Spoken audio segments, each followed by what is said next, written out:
할렐루야. 어느덧 성서 신학 마지막 시간이 되었습니다. 나는 왜 믿는가라는 주제로 우리 김영봉 목사님이 믿음에 관해서 설명해 주시는 이 14장의 이야기를 우리가 오늘로 마치게 됩니다.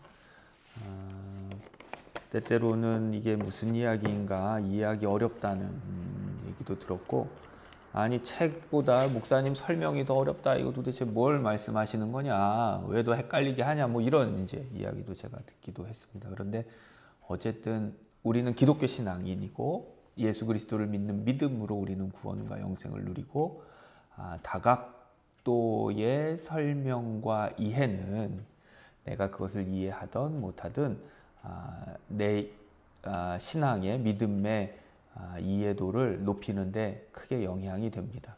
내가 들었던 말들, 내가 이해하지 못해도 마음에 새겼던 말들이 당장은 그게 무슨 뜻인지 뭐 해도 우리는 이제 한두 해 신앙생활 하고 말 것이 아니라 앞으로도 평생을 수십 년을 더 예수 믿고 신앙생활 해야 할 터이니까, 그런 말들은, 믿음에 관한, 예수 그리스도에 관한 말들은 우리 심령 속에 남아서 더욱더 그 깊이와 의미와 가치를 더욱 깨닫게 해줄 것이니까, 결코 이번 기회를 통해서 낯선 말들을, 낯선 이해들을 함께 나눈 거, 이게 결코 헛수고는 아니라는 거, 이것이 여러분의 신앙을 더 든든하게 해줄 것이 분명하다는 것, 그렇게 하고 오늘로 이 성경 공부 시간을, 교리 공부 시간을 마칠 수 있으면 좋겠습니다.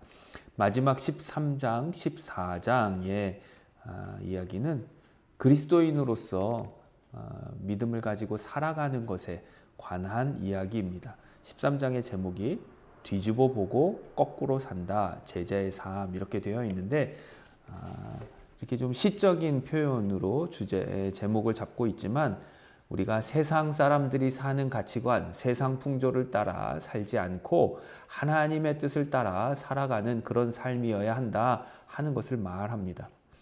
우리가 어떻게 하나님의 뜻을 따라 살아갈 수 있는가, 어떻게 세상의 풍조를 쫓아가는 것이 아닌 그리스도인다운 삶을 선택할 수 있는가, 그 소제목에 보면 부활의 안경이라는 말이 나옵니다. 그러니까 예수 그리스도의 십자가와 부활을 통해서 우리가 세상을 보고 뭔가를 선택하면 우리는 하나님의 뜻에 합당한 선택을 할 수 있게 된다 하는 거죠. 복음을 믿는 사람들이 세상을 사는 방법, 그것은 부활의 안경을 통해 세상을 보고 사는 것이라는 겁니다. 부활이라는 망원경을 보면 눈에 보이지 않는 세계가 드러납니다. 망원경이나 현미경을 보고 세상을 보면 우리가 그전에는 보지 못했던 것을 보게 됩니다. 현미경을 보고 들여다보면 나의 피부는 이렇게 매끄러운 줄 알았더니 이 피부가, 이 홀이, 구멍이 이렇게 많구나. 이 구멍이, 이 경계 또한 모호하게 어디서부터 나이고 뭐 이런 것이 이렇게 안 보이던 것이 하여간 보여지게 되고, 망원경으로 하늘을 보면 그냥 푸른 하늘만 있는 줄 알았는데 그 너머에 있는 수많은 별들이 있구나 하는 것을 우리가 볼 수 있게 되죠. 눈으로는 볼 수 없는 실상을 보게 되는데, 우리가 부활이라는 안경을 쓰고 세상을 보게 될 때에 이 천지 만물을 지으시는 구원의 섭리로 가득한 하나님의 세계를 우리가 볼 수 있다 하는 거죠. 그래서 부활이라는 안경을 쓰고 보면 우리의 몫이 전부가 아니라는 사실이 드러납니다. 육신이 전부가 아니고 물질이 전부가 아님이 분명해집니다.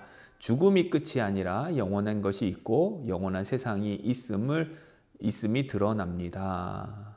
창조주 하나님이 존재하신다는 사실이 믿어집니다. 이렇게 우리가 이 세상 사람들과 더불어 세상의 풍조를 따라 살아갈 때에는 알 수 없던 것들을 부활이라는 렌즈를 통해 세상을 보면 알게 된다는 거죠.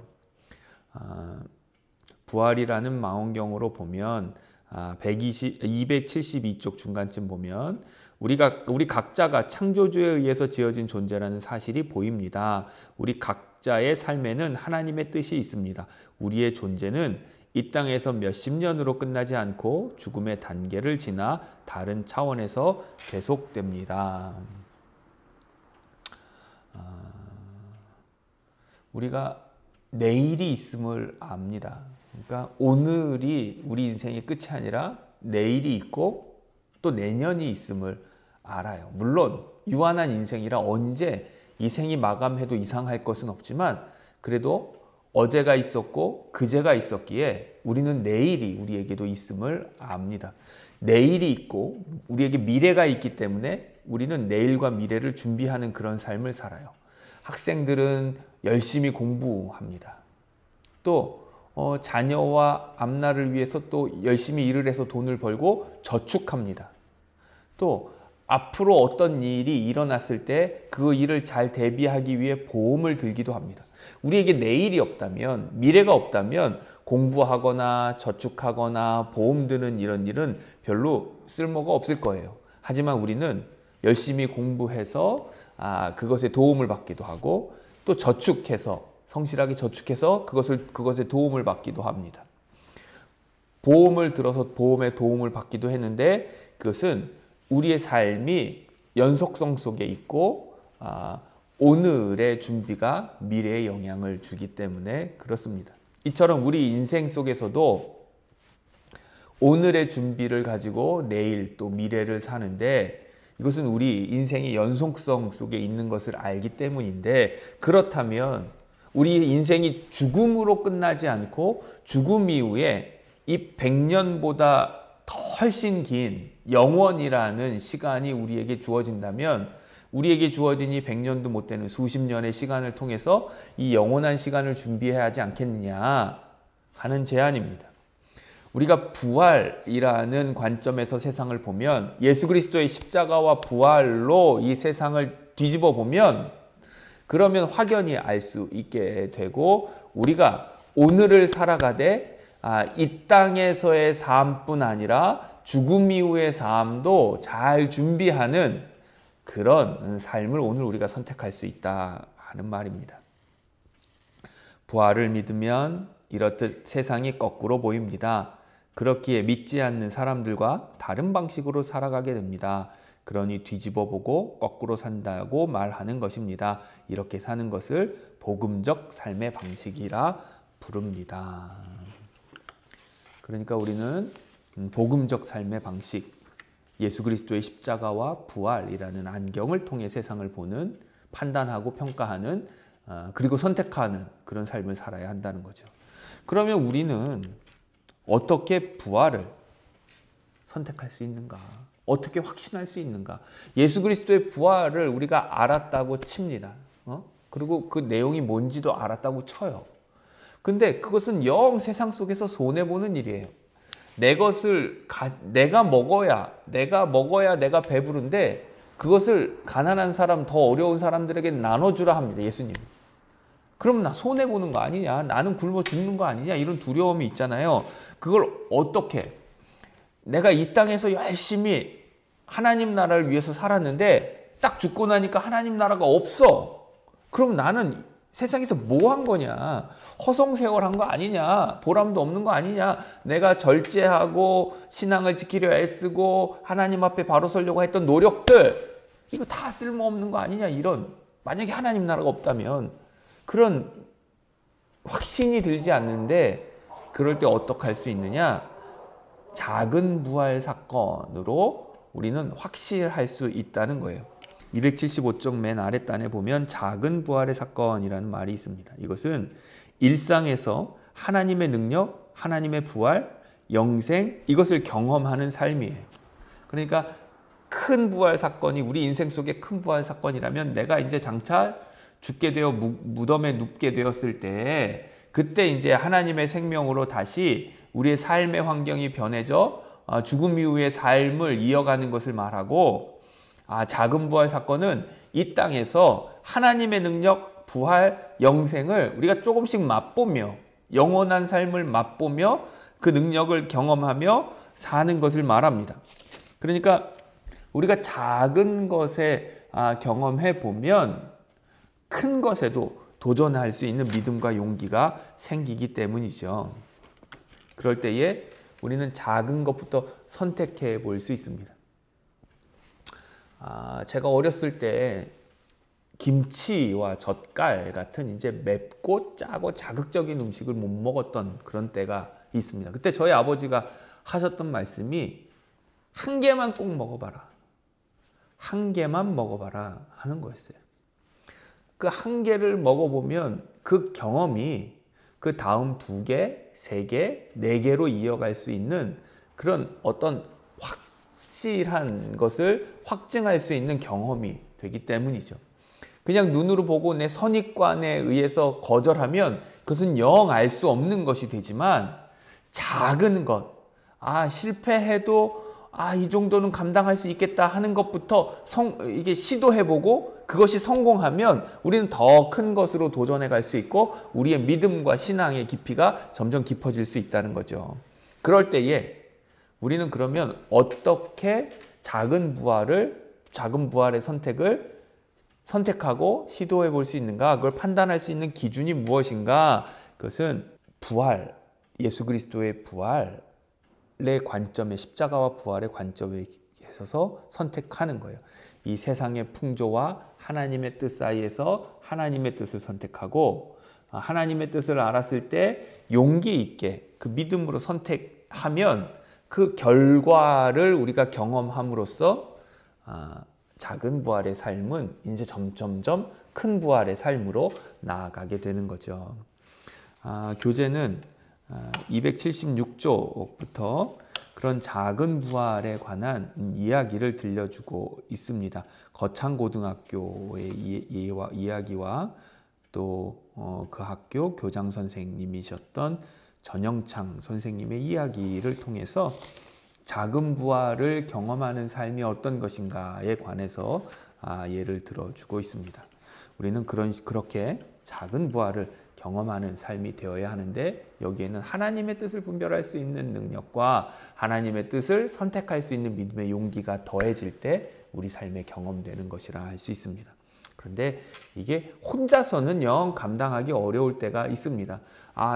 선한 일이라도 착한 일이라도 혼자서는 용기 내기 어려울 때가 있어요. 저기 무장강도가 연약한 사람을 괴롭히고 있는데 내가 혼자 있으면 그것을 제압하고 약한 사람을 도와주는 일이 당연함에도 불구하고 그것을 주저주저 할 수 있습니다. 그런데 내 주변에 10명이 있고 20명이 있고 100명이 함께 있다면 그러면 강도 3명 있는 거 가서 제압하는데 용기 낼 수 있어요. 그것이 우리가 함께 하는 일의 중요성인데 그래서 그것을 함께 하고 선택하는 일에 교회가 중요한 역할을 한다. 교재는 말합니다. 281조 아랫단에 보면 중간쯤 보면 그렇게 세상을 뒤집어 보고 거꾸로 사는 사람들 그리고 그렇게 살기를 원하는 사람들이 모인 곳이 교회입니다. 사랑하는 사람이 연합하여 가정을 이루듯 교회는 예수 그리스도를 통해 하나님의 자녀로 회복된 사람들이 모여 이룬 영적 가정입니다. 그렇게 교회로 모인 사람들이 여러 가지 일들을 하는데 281쪽 맨 아랫줄에 믿는 사람들이 영적 가정으로 모여 할 일이 많습니다. 무엇보다도 예배가 가장 중요합니다. 믿음의 사람들 간에 친밀한 사귐을 나누는 것도 매우 중요합니다. 구제와 전도와 선교를 통해 복음을 전하는 일도 필수적인 일입니다. 그 모든 것에 더하여 잊지 말아야 할 것이 있는데 복음적인 삶에 대해 배우고 연습하는 일입니다. 그러니까 교회의 사명과 역할이 5가지인데 예배와 교육, 선교, 친교, 봉사 이렇게 5가지라는 거죠. 교회는 모름지기 건강한 교회는 이렇게 5가지 역할이 활발하게 일어나는 거예요. 그러니까 우리 신앙인의 삶도 건강한 신앙인의 삶도 이 5가지가 균형 있게 고루 갖추어진 그런 신앙생활을 하는 사람입니다. 예배생활, 가르치고 배우는 일에 그 다음에 복음을 전하는 일에, 선교하는 일에, 전도하는 일에, 그리고 친교하고 봉사하는 일에 5가지를 고루 갖춘 사람이 건전한 신앙인이고 이것은 우리가 혼자 하기 어렵기 때문에 교회 공동체 속에서 함께 힘이 되고 협력해서 그렇게 우리의 작은 부활을 경험하는 삶은 교회 속에서 활발하게 일어난다 하는 말입니다. 283쪽 중간쯤 보면 우리는 교회로 모일 때마다 복음의 정신을 배워 세상을 뒤집어 보고 인생을 거꾸로 사는 것을 연습하기 위해 모였다는 사실을 항상 기억해야 합니다. 그리고 밑에서 세 번째 줄에 믿음의 형제 자매들과 함께 그렇게 사는 것을 연습하고 훈련해야 합니다. 끊임없이 나를 부정하고 이웃을 섬기는 연습을 해야 합니다. 이렇게 권면합니다. 그러니까 이 11장에서는 우리가 세상을 부활의 안경을 보고서 하나님의 뜻을 분별해야 하고 그 하나님의 뜻을 분별하려 할 때에 하나님의 뜻을 분별해서 깨달아 알아졌을 때 그것을 실천해 봄으로 선택하고 실천해 봄으로 우리는 작은 부활을 경험할 수 있고 일상에서 그러면 우리의 믿음은 자라고 큰 부활에까지 나아가고 혼자서 하나님의 뜻을 선택하고 결단할 용기가 나지 않을 때에 우리는 교회 공동체 속에서 함께 선택하고 함께 믿고 함께 행함으로 우리는 함께 큰 부활을 향해 나아간다. 이것이 우리 신앙의 삶이라 하는 것이 13장의 내용이었습니다.